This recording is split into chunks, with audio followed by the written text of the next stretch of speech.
여자분들이 아침에 일어나서 외출하기까지 화장하며 몸을 단장하는 시간이 하루 평균 1시간이라고 합니다. 1년이면 365시간, 하루 8시간 노동으로 따지면 45일 노동시간입니다. 그런데 묻고 싶어요. 육신을 위해서는 그렇게 하루에 1시간 이상 사용하면서 영혼을 단장하는데 하루에 몇 시간 사용하고 계십니까? 육신을 꾸미기 위해서 1년에 45일에 해당되는 엄청난 시간을 사용하면서 영혼을 깨끗하고 아름답게 단장하기 위해서 얼마나 노력하며 힘쓰고 있는가 하는 겁니다. 오늘 주일 아침에 교회 가기 위해 준비하던 남편이 화장하고 있는 아내에게 소리를 꽥 질렀습니다. 여보, 예배 시간 늦겠어. 빨리 좀 해. 그러자 아내도 소리를 꽥 질렀습니다. 금방 된다고 1시간 전에 말했잖아. 오늘 여러분의 영적 생활은 어떻습니까? 여러분 정말 목마른 사심이 시냇물을 찾아 헤매는 것처럼 그렇게 성령님에 대한 뜨거운 갈망이 있으십니까? 은혜를 사모하는 마음이 있습니까? 예. 오늘 본문은 신구약 성경에서 가장 유명한 사건 가운데 하나입니다. 예수님께서 십자가에서 죽으신 다음에 부활하시고 승천하시고 약속하신 대로 초대교회 제자들에게 임한 첫 번째 성령 강림의 사건입니다.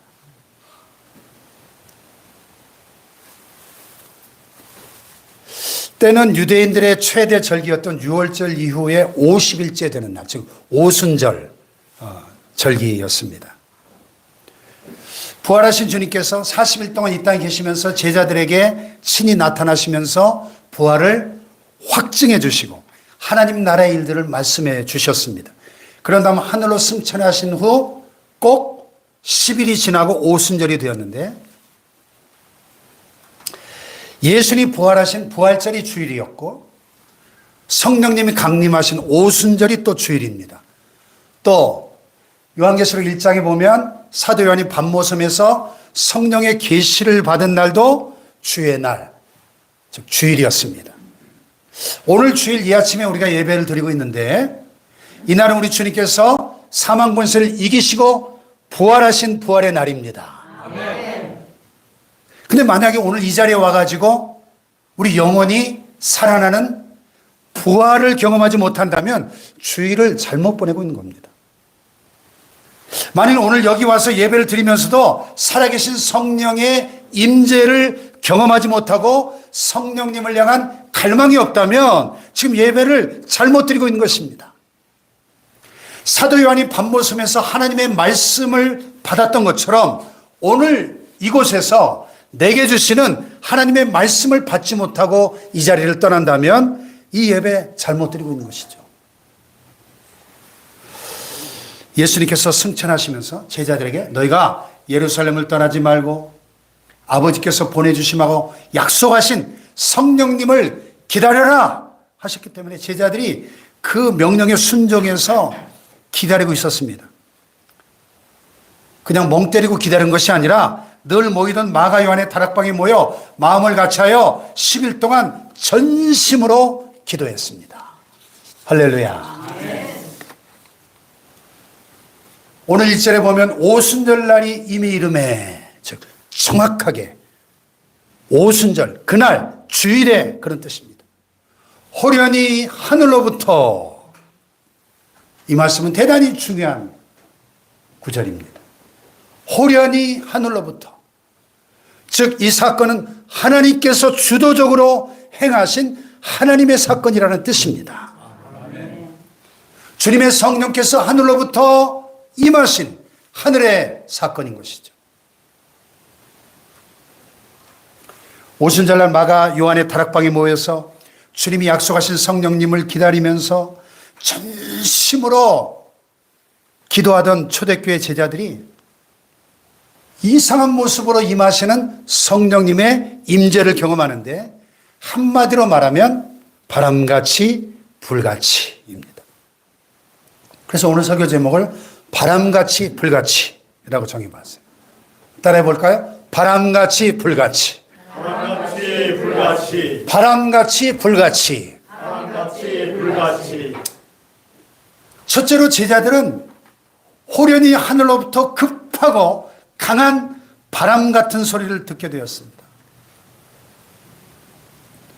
두 번째는 마치 불의 혀처럼 갈라지는 이 불꽃이 각 사람 머리 위에 하나씩 임하는 불의 혀처럼 갈라지는 불꽃 모양을 보게 되었습니다.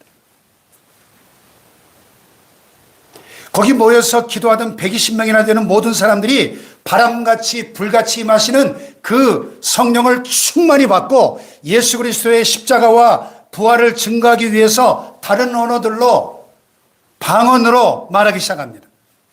그러자 그 오순절 절기를 지키기 위해서 여러 나라들로부터 천하 각국에서 적어도 16개국 이상의 다른 나라에서 예루살렘에 모여들었던 디아스포라 유대인들이 통역사도 없는데 다 각각 자기 나라 말로 이 사도들의 설교를 알아듣는 초자연적인 기적이 일어납니다.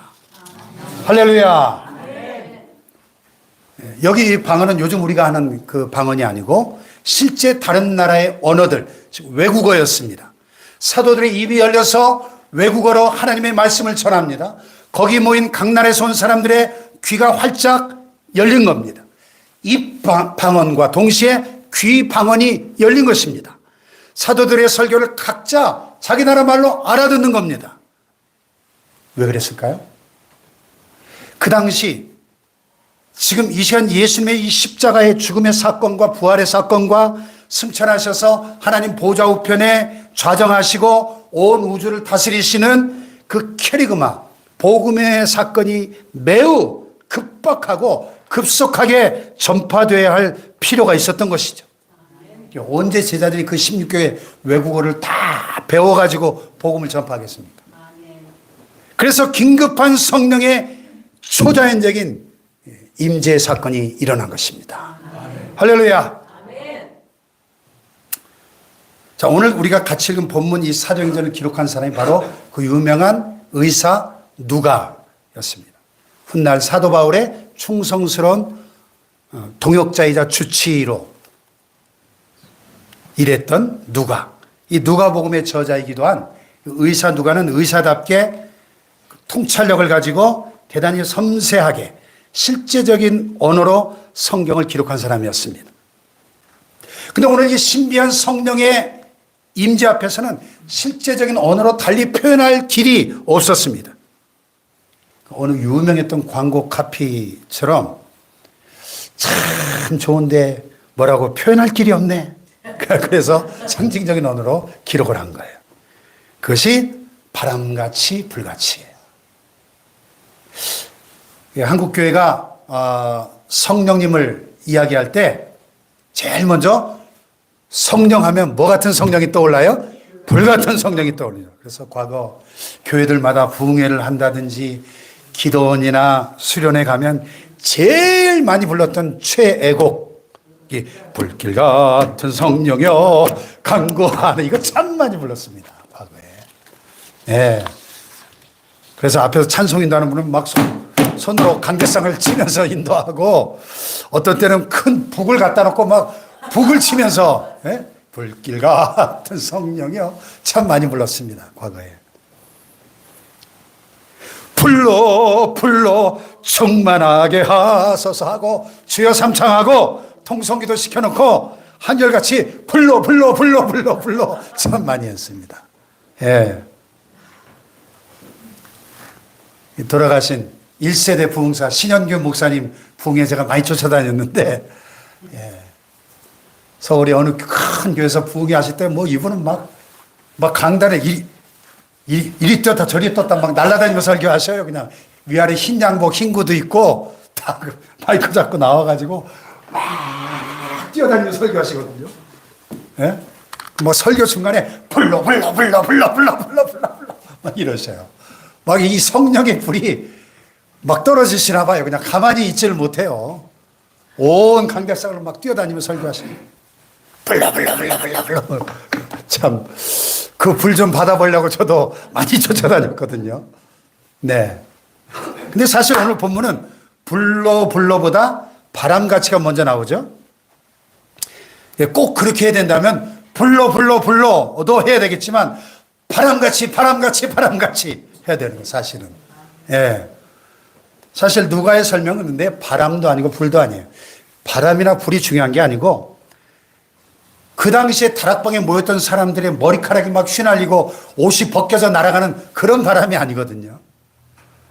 실제 불이 임해가지고 막 머리카락하고 옷이 홀라당 다 타고 그런 불이 아닙니다.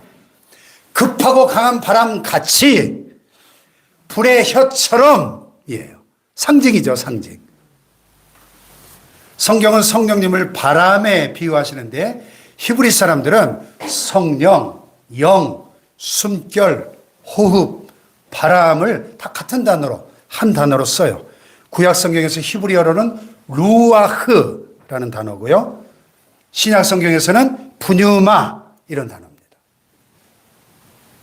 근데 우리 한국 문화에서 영혼, 영 그러면 홀령, 귀신을 의미할 때가 많죠. 그래서 이렇게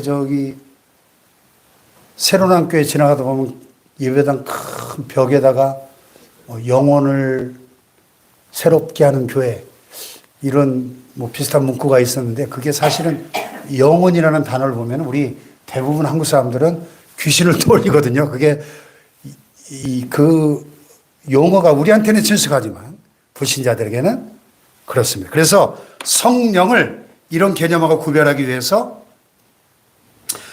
성신, 성령으로만 사용하죠. 또 우리 문화에서는 바람, 이 단어가 상당히 부정적인 의미로 사용될 때가 많잖아요.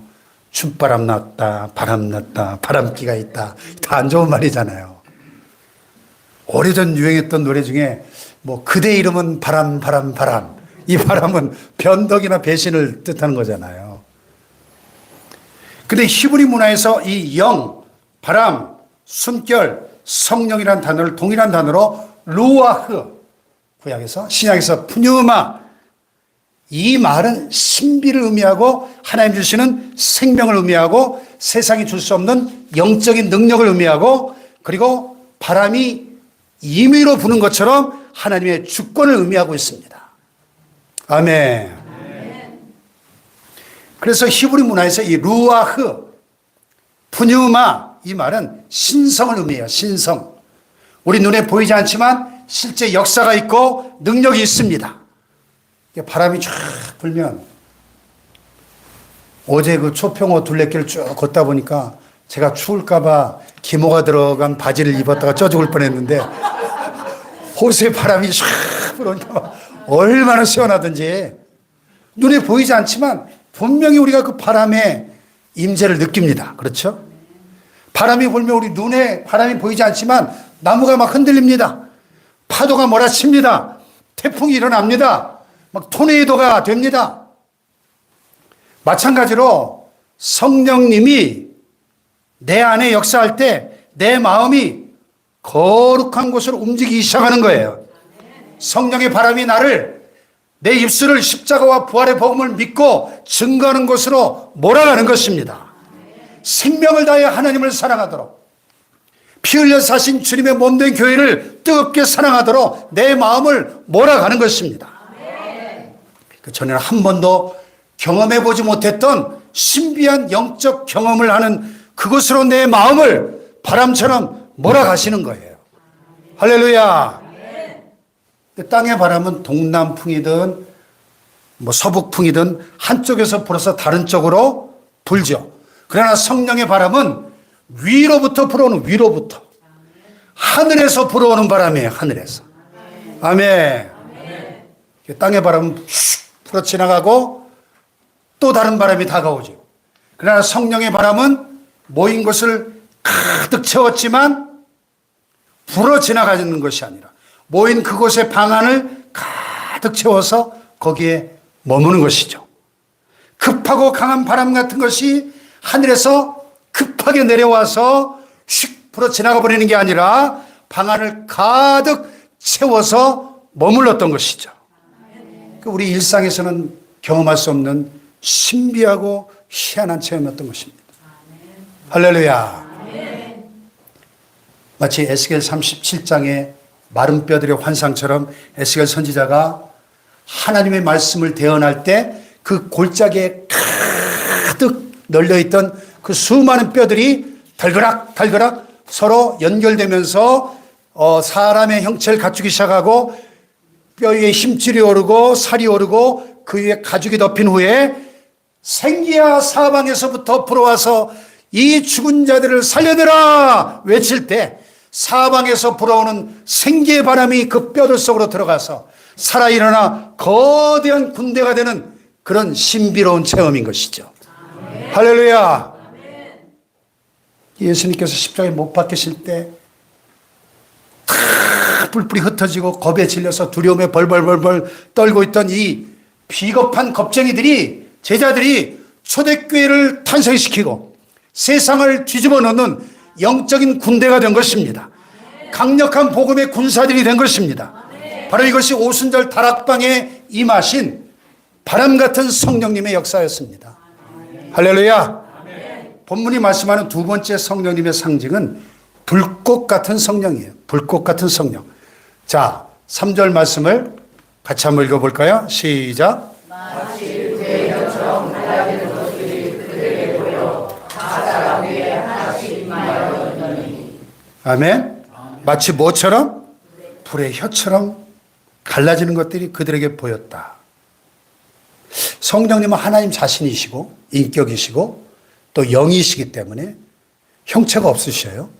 우리 눈에 보이지 않습니다. 그런데 본문은 보였다 그랬어요. 마치 불의 혀처럼 갈라진 것들이 그들에게 보였다. 이 영안이 열린 거죠. 할렐루야. 마치 불의 혀처럼 갈라지는 것들이 그들에게 보여 각 사람 위에 120명 한 사람 한 사람 머리 위에 하나씩 임하여 있더라. 살아 움직이는 그 불꽃들을 보았다는 겁니다. 그래서 상징이지만 이것은 영적인 실체죠. 실체.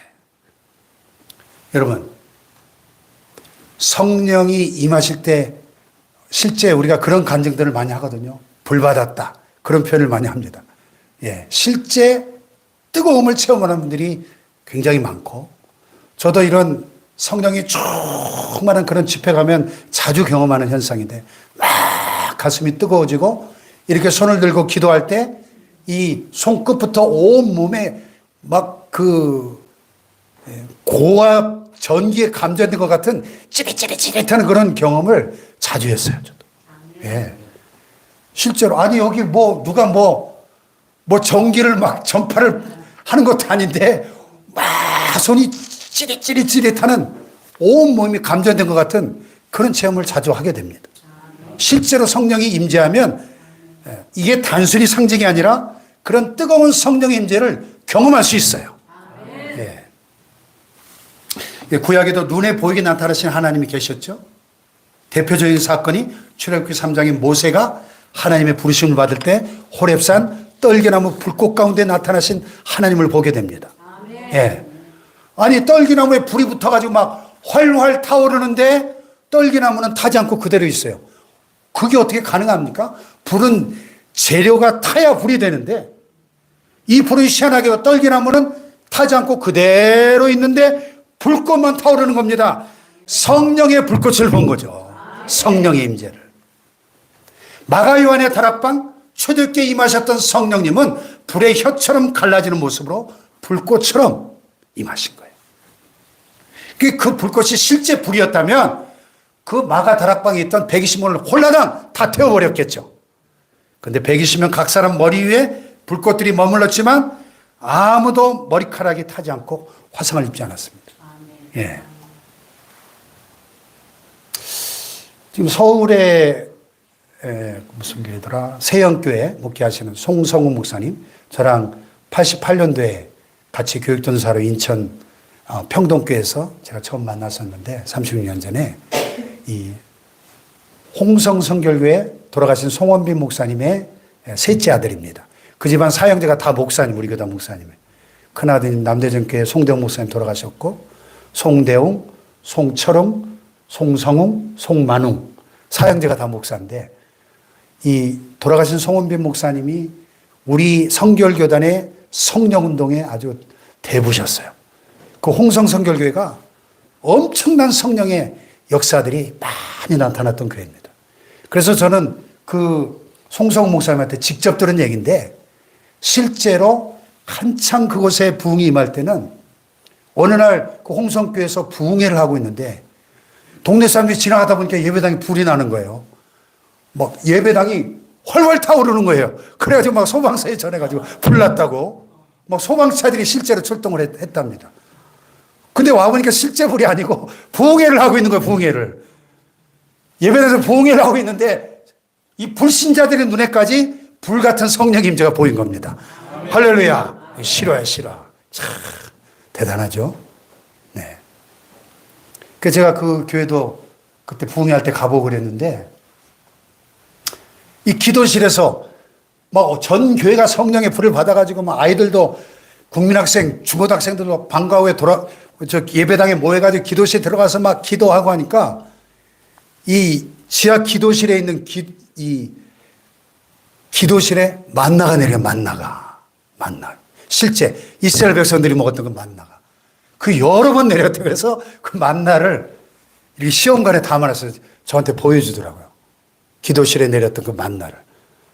그래서 이게 무슨 맛이었어요? 그랬더니 그 달콤한 쌀티밥 같은 그런 맛이었대요. 시험관에 담겨있는 만나를 제가 봤어요. 할렐루야. 야, 참. 분명한 한 가지 사실은 성령님이 임하시면 우리의 마음이 뜨거워진다는 거예요. 뜨거워져. 할렐루야. 엘리야가 하나님을 향해서 내가 열심히 특심합니다. 불이 붙었습니다. 고백했어요.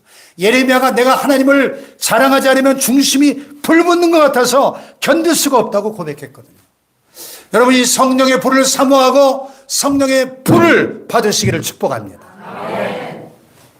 오늘 미지근 차지도 않고 뜨겁지도 않고 미지근한 신앙생활을 하고 있는 분들 예배를 드려도 기도를 해도 내 심령이 냉랭하고 찬양을 하는데도 뜨거운 감격도 없고 십자가의 복음을 향해서 하나님을 향해서 이 주님의 피 흘려서 하신 몸된 교회를 향해서 내 중심에 불붙는 것 같은 사랑이 있어야 되는데 그렇지 못한 분들 성령으로 충만하고 성령의 불을 받으시기를 주님의 이름으로 축복합니다. 너희가 각각 회개하고 죄사함을 받고 성령을 받으라. 이 성경의 명령입니다. 할렐루야. 이 불이 가지고 있는 독특한 특징이 하나 있죠. 만약에 이 강대상에다가 막 물을 막 도랑통으로 부어도 이 강대상이 물이 되지는 않잖아요. 뭐 아무리 태풍이 불어와도 이 강대상이 바람이 되어 날아다니지는 않습니다. 근데 여기에 불이 떨어지면 어떻게 될까요? 큰 불이 확 떨어지면 모든 게 불이 돼버리죠. 불은 반드시 번져갑니다. 불 같은 성령이 임하면 내가 불덩어리가 되는 겁니다. 할렐루야. 불이 가지고 있는 또 다른 신비가 있어요. 오늘 본문에서 바람같이 불같이 이 말은 끌 수 없는 불이라는 끌 수 없는 불. 거역할 수 없는 불이라는 겁니다. 이 산불 날 때 보면 거기다 막 강풍까지 불면 도저히 진화가 안 되죠. 끌 수가 없죠. 훨씬 더 빠르게 불이 확산돼서 성령의 불이 성령의 바람과 함께 불어올 때 온 세상을 거룩한 성령의 불로 태울 수 있는 것입니다. 할렐루야. 바람 같은 성령님, 불 같은 성령님이 우리에게 임하실 때 우리가 불이 되고 바람이 되어서 온 세상을 거룩한 하늘의 불로 태울 수 있는 것입니다. 우리의 가정을 태우고 역사를 태우는 거룩한 불이 되시기를 축복합니다. 여러분, 지금 여러분 바람 같은 성령으로 불 같은 성령으로 충만하십니까? 오늘 여기 초대교회 성도들은 성령의 충만함을 받고 나니까 자신들의 혀를 언어를 성령께서 온전히 지배하시는 경험을 하게 됩니다. 성령님이 지배하니까 성령의 감독이 되니까 하나님의 말씀을 외칠 때 거기에 와 있는 그 다른 언어를 쓰는 사람들이 다 하나님의 말씀을 알아듣게 되는 겁니다. 알아들을 뿐만 아니라 하루에 3,000명이 가슴을 치며 회개하고 예수님을 영접하는 폭발적인 부흥이 나타난 줄로 믿습니다, 여러분. 할렐루야. 오늘도 성령의 권능이 우리에게 임하실 때 우리 입에서 죽어가는 영혼을 살려내는 놀라운 능력의 언어가 쏟아지게 되는 겁니다. 치료의 말, 권면의 말, 위로의 말이 토해지게 되는 것입니다. 십자가와 부활의 복음을 증거하는 입술이 되는 것입니다. 내 입술의 모든 말이 지혜의 언어로 바뀌어지는 거예요. 늘 원망하고 입만 열면 비판하고 험담하던 교회 공동체를 깨뜨리고 분열시키던 입술이 복음의 입술로, 긍정적인 입술로 믿음의 언어로 변화되는 경험을 하게 된 것입니다. 할렐루야. 냉랭했던 심장에 막 불이 붙는 겁니다. 마음에 불이 붙습니다. 가슴 속에 있는 상처와 아픔과 슬픔, 걱정, 근심, 불안 이런 것들이 다 사라져버리고 세상에서 가진 것도 없는데 당당해지는 것입니다. 성령이 임하면 복음의 전령으로서 천국의 대사로서 당당한 세상의 승리자로 살아가게 될 줄로 믿습니다. 오늘 시간에 성령님이 여러분을 한 번만 터치해 주시면, 성령의 그 놀라운 임재를 한 번만 경험하면 반드시 변화가 일어납니다. 병든 자가 낫습니다. 삶이 바뀝니다. 언어가 바뀝니다. 사역의 능력이 바뀝니다. 사업의 일터가 바뀝니다. 일하는 목적이 달라집니다. 살아가는 인생의 목적이 달라지는 거예요. 목적. 할렐루야. 작년 2023년이 1903년 하디 선교사를 통해서 시작된 원산 대붕 120주년이 되는 해였는데요. 120년 전 당시에 조선 땅에 들어와 있던 서양 여성 선교사님들과 한국교회 여성 지도자들이 모여가지고 한국교회 부흥을 위한 특별 기도회를 시작했어요. 강사로 초청된 캐나다 의료 선교사 하리 영, 로버트 하디라고 하는 이 하디 선교사를 강사로 모시고 집회를 했어요. 이 하디 선교사는 캐나다 명문 토론토 대학, 그것도 의대를 졸업한 엘리트였습니다. 의사의 신분으로 한국에 왔는데 그의 내면 속에 자기의 그 학력에 대한 교만함, 의사라는 직업에 대한 교만함, 또 백인으로서의 그 우월주의, 그리고 한국인에 대한 편견과 인종차별의식이 뿌리 깊이 자리를 잡고 있었습니다. 그 한국인들을 치료하는데 너무 냄새가 나는 거예요. 하루 치료하는 인원을 그냥 6명, 7명 정도 딱 제한해 놓고 마당에서 그냥 나무 그늘 안에서 쉬면서 치료도 안 해주고 한국 음식을 도저히 된장꼬치랑 먹을 수가 없는 거예요. 그래서 비행기로 빵 재료와 커피를 공급해서 먹고 살던 사람입니다. 근데 이제 선교사 기도회 강사로 초청을 받아 말씀을 준비하는데 막 가슴이 막 뜨거워지기 시작하는 거예요. 첫 시간에 딱 서가지고 말씀을 전하려고 하는데 성령께서 그에게 임하시면서 말씀하시는 겁니다. 야, 하디야, 너의 선교에 열매가 없는 실패의 원인은 한국인들의 미개함이 있는 것이 아니다. 네 교만 때문이다. 네 교만을 회개할지어다. 네 헌신이 모자라서 그런 것이다. 선교사로서 다시 부름을 받으라. 이 성령의 음성 앞에 하디 선교사 꼬꾸라지고 무릎을 꿇고 첫 시간에 그 모든 그 모인 회중들 앞에 자기의 죄를 공개 자백합니다. 그랬더니 거기 있던 사람들이 이 하디 선교사가 내가 교만했습니다. 나는 백인 우월주의를 가지고 있었습니다. 저 미개한 조선인들이라고 내가 무시하고 내 안에 이 우월감이 있었습니다. 막 눈물 흘리면서 회개를 공개적으로 하니까 거기 있던 사람들이 다 감동을 받고 변화되기 시작합니다. 1903년 원산 대부흥이 이렇게 시작됐어요. 이 기도와 이 부흥의 물결로 출렁이면서 원산에서 서울로 목포로 물결이 출렁이면서 내려가기 시작했어요. 전 세계에서 불어오는 성령의 바람을 전하러 이 조선 땅에 왔던 존스턴 선교사님이 지금 전 세계가 변화되고 있다는 소식을 전해줬어요. 참 놀랍게도 1903년 그 당시에 전 세계적으로 5대양 6대주에 동시다발적인 강권적인 부흥의 역사가 있었습니다. 영국 웨일즈의 부흥, 또 미국 LA 아주사거리의 부흥, 그리고 바로 그때 이 원산 대부흥도 1903년에 동시다발로 일어난 거예요. 그 소식을 들 때 사람들 마음속에 여기도 성령께서 임할 것을 강력하게 믿는 막 믿음과 희망이 불붙기 시작했습니다. 그가 설교 끝에 외쳤어요. 조선 땅에서 누가 성령의 임재를 갈망하느냐 했을 때 길선주 장로가 저요 했어요. 또 이쪽에서 저도요, 저쪽에서 저도요. 그것이 바로 그 유명한 1907년 평양 대부흥운동의 시작이 된 겁니다. 아멘. 할렐루야. 아멘. 그 소식이 막 출렁이면서 삼천리반도 금수강산 교회들마다 전해지게 될 때 예배 시간에 주기도문을 외우는 시간에 이상하게 똑같은 주기도문 한 토막에서 우리가 우리에게 죄 지은 자를 용서해 준 것 같이 이 대목에서 동시에 막 통곡이 터지는 겁니다. 나는 선교사님들을 미워했습니다. 내 시어머니, 내 며느리를 미워했습니다. 교회 아무개 장로, 아무개 집사님을 미워했습니다. 용서하지 못했습니다. 막 통회와 자복이 쏟아져 나오는 거예요. 어떤 성도님들은 당시에 가장 많이 불려졌던 찬송, 성령이여 강림하사 나를 강화하시고 애통하며 회개할 맘 충만하게 하소서. 찬송이 불이 되어가지고 심령들을 불살르기 시작했습니다. 너도 나도 가슴을 부둥켜 움켜쥐고 땅바닥을 뒹굴기 시작했습니다. 그 추운 엄동산 안에 한겨울에 몸이 너무 뜨겁다고 밖으로 나가서 막 가슴이 뜨거워서 견딜 수 없다고 외치는 겁니다. 성령의 불이 임한 겁니다. 할렐루야.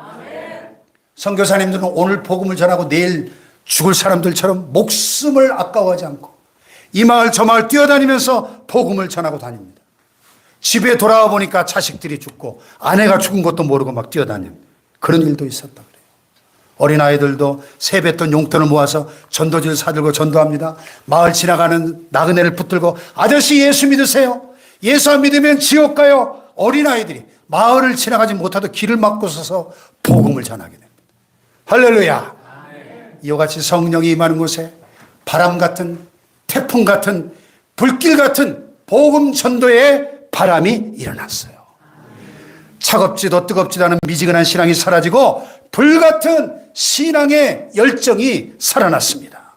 원망 불평의 입술은 다 문을 닫고 찬양과 감사가 넘치기 시작했습니다. 아멘. 교회들마다 성령의 불을 받았습니다. 아멘. 할렐루야. 아멘. 우리 한국교회는 시작부터 그렇게 거룩한 성령의 불을 받아가지고 거룩한 영적 대각성과 부흥운동의 그 뿌리를 가지고 있어요. 한국교회.